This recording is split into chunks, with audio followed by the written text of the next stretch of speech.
नमस्कार दोस्तों, आप सबका स्वागत है मेरे YouTube चैनल में। तो आज मैं आपको सुनाने जा रही हूँ भाई दूज की कहानी। आप भाई दूज करें या ना करें, लेकिन इस कहानी को ज़रूर सुनना चाहिए। यह कहानी बहुत ही फलदायी है। एक बुढ़िया थी, उसके 7 बेटे थे और एक बेटी थी। बेटी की शादी हो चुकी थी। जब भी उसके बेटे की शादी होती, फेरे के समय एक नाग आता और उसके बेटे को डस लेता था।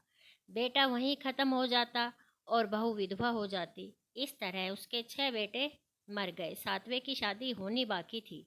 इस तरह उसके बेटे के मर जाने के दुख के कारण बुढ़िया रो रो कर अंधी हो गई थी। भाई दूज आने को ही तो भाई ने कहा, माँ मैं अपनी बहन के घर जाऊंगा और तिलक करवा के आऊंगा। माँ ने कहा, ठीक है बेटा, चली जाओ। बहन को पता चला कि उसका भाई आ रहा है। वह पड़ोसन के पास गई और पूछने लगे कि जब बहुत प्यारा भाई घर आए तो क्या बनाना चाहिए। पड़ोसन उसकी खुशी को देखकर जल भुन गई और कह दिया कि दूध में रसोई लीप ले, घी से चावल बना। बहन ने ऐसा ही किया। उधर भाई जब बहन के घर जा रहा था तो रास्ते में सांप मिला। सांप उसे डसने को हुआ। भाई ने बोला, तुम मुझे क्यों डस रहे हो? सांप बोला, मैं तुम्हारा काल हूँ और मुझे तुमको डसना है। भाई बोला, मेरी बहन मेरा इंतज़ार कर रही है। मैं ज़रा तिलक कराकर वापस लौटूंगा, तुम तब मुझे डस लेना। सांप ने कहा, भला आज तक कोई अपनी मौत के लिए लौट के आया है जो तुम आओगे? भाई ने कहा, अगर तुम्हें यकीन नहीं है तो तुम मेरे झोले में बैठ जाओ। जब मैं अपनी बहन के तिलक करवा लूँ तब तुम मुझे डस लेना। सांप ने ऐसा ही किया। भाई बहन के घर पहुंचा। दोनों बड़े खुश हुए। भाई और बहन, जल्दी से खाना दे, बड़ी भूख लगी है। बहन ने कहा, क्या रे, न तो दूध की रसोई सूखी है और न ही घी के चावल पके हैं। भाई ने पूछा, बहन इतनी देर क्यों लग रही है, तो क्या पका रही है? तब बहन ने बताया कि ऐसे ऐसे किया है। भाई बोला, पगली, कहीं घी में भी चावल पके हैं और दूध से कोई रसोई लिपे है? गोबर से रसोई लिप, दूध में चावल पका।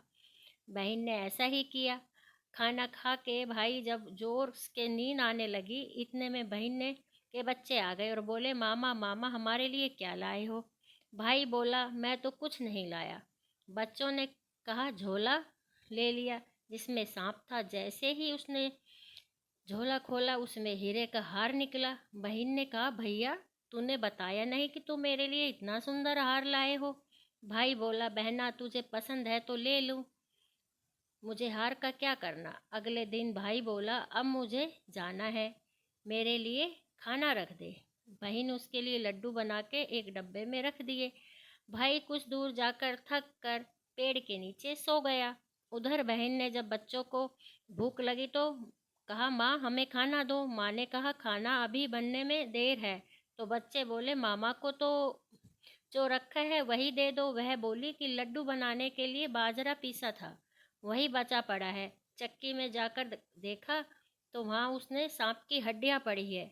यह सब देखकर वह घबरा गई और बावली सी हो गई। पीछे वह अपने भाई के पीछे पीछे भागी। रास्ते भर लोगों के पूछती पाछती वह अपने भाई तक पहुंची। भागी भागी पेड़ के नीचे पहुंची। भाई को नींद से उठाया। भैया भैया, कहीं तूने मेरे लड्डू तो नहीं खाए? भाई ने बोला, ले तेरे लड्डू नहीं खाए मैंने, ले दे के लड्डू ही तो दिए हैं। उसे भी पीछे लेने पीछे पीछे आ गए। बहन बोली, नहीं भाई, तू झूठ बोल रहा है, जरूर तूने खाया है। अब तो मैं तेरे साथ चलूंगी। भाई बोला, तू न मान रही तो चल। चलते चलते बहन को प्यास लगी। वह भाई को कहती है कि मुझे पानी पीना है। भाई बोला, अब मैं यहाँ तेरे लिए पानी कहाँ से लाऊं? देख दूर कहीं चील उड़ी उड़ी जा रही थी, शायद तुझे कहीं पानी दिख जाए। तब बहन वहाँ गई और पानी पीकर लेट गई। तो रास्ते में देखा कि एक जंगल जमीन में 6 सिलाएं गड़ी हैं और एक बिना गड़े रखी हुई थी। उसने एक बुढ़िया से पूछा कि ये सिलाएं कैसी है? उस बुढ़िया ने बताया कि एक बुढ़िया है, उसके 7 बेटे थे। 6 बेटे तो शादी के मंडप से ही मर चुके हैं और ये एक शिला उसके 7वें बेटे के नाम की है। जिस दिन वह मर जाएगा उस दिन इस 7वीं शिला को भी जमीन में गाड़ दिया जाएगा। यह सुनकर बहन समझ गई कि ये शिलाएं किसी और की नहीं, उसके सातों भाइयों के नाम की है। उसे उस बुढ़िया से अपने सातवें भाई को बचाने का उपाय पूछा। बुढ़िया ने उसे बता दिया कि वह अपने सातवें भाई को कैसे बचा सकती है। सब जानकर वह वहाँ से चल पड़ी, बाल खुले करके पागलों की तरह अपने भाई की गालियां देते हुए चल पड़ी। भाई के पास आकर बोलने लगी, तू तो जलेगा, कुटेगा, मरेगा। भाई उससे ऐसे व्यवहार को देखकर चौंक गया। अरे इसको क्या हो गया। थोड़े समय के बाद भाई के लिए सगाई आने लगी। उसकी शादी तय हो गई। जब भाई को सेहरा पहनाने का टाइम आया तो बहन बोली, सेहरा तो मैं पहनूंगी, ये तो जलेगा मरेगा। सब लोगों ने परेशान होकर सेहरा बहन के को दे दिया। बहनों ने देखा कलंगी की जगह सांप का बच्चा था। बहन ने उसे निकाल के फेंक दिया।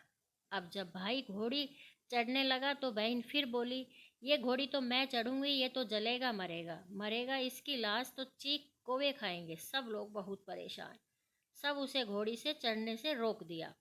अब जब बारात चलने को हुई तब बहन बोली कि क्यों दरवाजे से निकलेगा, यह तो पीछे के रास्ते से जाएगा, दरवाजे से तो मैं निकलूंगी। जब वह दरवाजे से निकलने जा रही थी तो दरवाजा अचानक गिरने लगा। बहन ने एक ईंट उठाकर अपनी चुनरी में रख ली, दरवाजा वहीं की वहीं रुक गया। सब लोगों को बड़ा अचंभा हुआ। रास्ते में एक जगह बारात रुकी तो भाई ने पीपल के पेड़ के नीचे खड़ा कर दिया भाई को।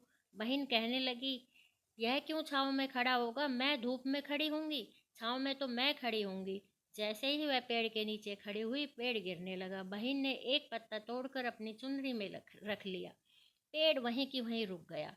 अब तो सबको विश्वास हो गया कि बहन कोई जादू टोना सीख के आई है, ये तो बावली हो गई है जो बार बार अपने भाई की रक्षा कर रही है। और ऐसे ही करते करते फेरों का समय आ गया।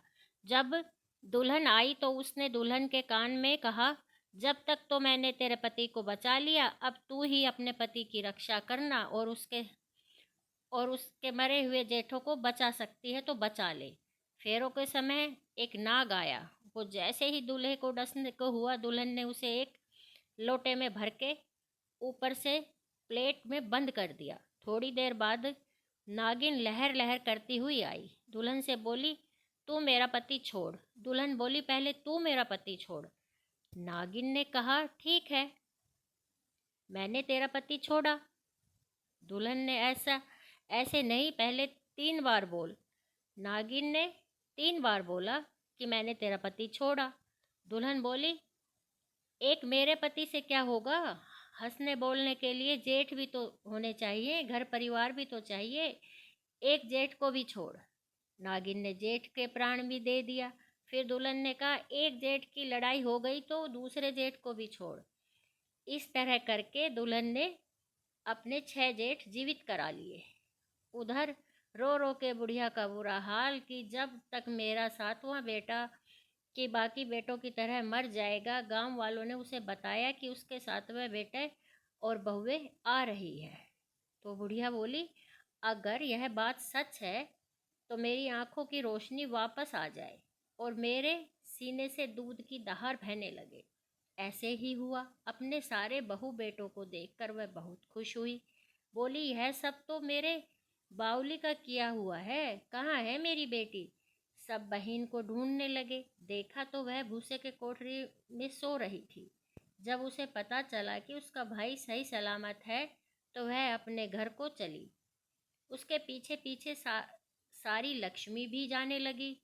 बुढ़िया ने कहा, बेटा पीछे मुड़ के देख, तू सारी लक्ष्मी ले जाएगी तो तेरे भाई भाभी क्या खाएंगे।